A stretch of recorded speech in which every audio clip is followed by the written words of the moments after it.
ಈಗಾಗಲೇ ಈ ಕಾರ್ಯಕ್ರಮದಲ್ಲಿ ರವಿ ಮಿರ್ಜಿ ಆಗಲಿ ಮಹಾವೀರ್ ಮೊಯ್ತಿ ಅವರ ತನ್ನ ಬಗ್ಗೆ ಎಲ್ಲ ಹೇಳಿದ್ದಾರೆ.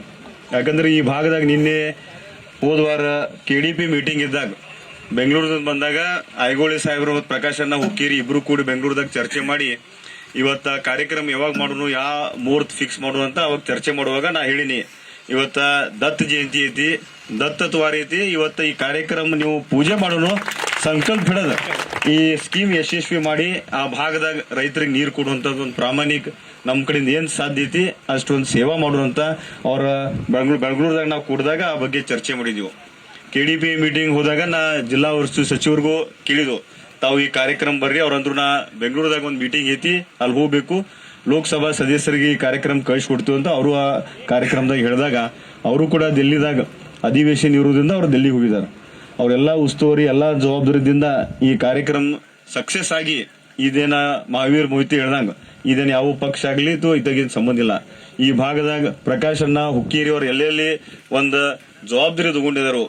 ಅನ್ನಪೂರ್ಣೇಶ್ವರಿ ಇರ್ಬೋದು, ಮಹಾಲಕ್ಷ್ಮಿ ಇರ್ಬೋದು, ಮುಂದಿನ ದಿನಮಾನದಾಗ ಶಿವಶಕ್ತಿ ಇರ್ಬೋದು, ಇದು ನಮ್ಮ ಕರಗಾವ್ ಆಗ್ಲಿ. ಹೋದ್ ಸರ್ತಿ ಹೇಳಿದ್ರು DT ಕಾಕ ಅವರು ಪ್ರಕಾಶ್ ಅಣ್ಣ ಹುಕ್ಕೇರಿ ಅವರು MP ಇಲೆಕ್ಷನ್ ನಿಂತಾಗ ಅವ್ರ ಮನೆಗೆ ಹೋದಾಗ ಒಂದ ಮಾತು ಹೇಳಿದ್ರು, ಪ್ರಕಾಶ್ ನನ್ಗೆ ಏನ್ ಬೇಡ, ಬರೀ ಈ ಭಾಗದಾಗ ನೀರ್ ತಂದು ಕೊಡು, ನಾ ಇವತ್ತು ಹುಟ್ಟಿನಿ ನಂದು ಸ್ವಾರ್ಥಕ್ಕೆ ಆಗ್ತಿತ್ತಂತ ಒಂದ್ ಮಾತದಾಗ ರಿಷಭ ಅವಾಗ ಅವರು ಕೂಡ ನಾವು ಹೋರಾಟ ಮಾಡಿದ್ರು. ಬಟ್ ಬೇರೆ ಬೇರೆ ಕಾರಣಾಂತರದಿಂದ ಅವ್ರು ಲೋಕಸಭಾ ಸದಸ್ಯರಿದ್ರು, ಇಲ್ಲಿ ಜವಾಬ್ದಾರಿ ಇದೆಲ್ಲ ವಿಷಯದಾಗ ಉಳಿತು. ಆದ್ರೆ ಇವತ್ತ ಎಲ್ಲರೂ ಕೂಡಿ ಒಂದು ವೇದಿಕೆ ಮೇಲೆ ಬಂದಿವು, ಒಂದು ನಿಷ್ಠೆದಿಂದ ಯಾವ ರೀತಿ ಈ ಭಾಗದಾಗ ರೈತರು ಕೂಡ ಇವತ್ತಿಬ್ರು ನಮ್ಮ ಅಂತಮ್ರಿ ಇವತ್ತು ಜಾಗ ಕೊಟ್ಟಿದ್ದಾರೆ, ₹1 ಜಾಗ ರೊಕ್ಕ ತಗೊಂಡಿಲ್ಲ.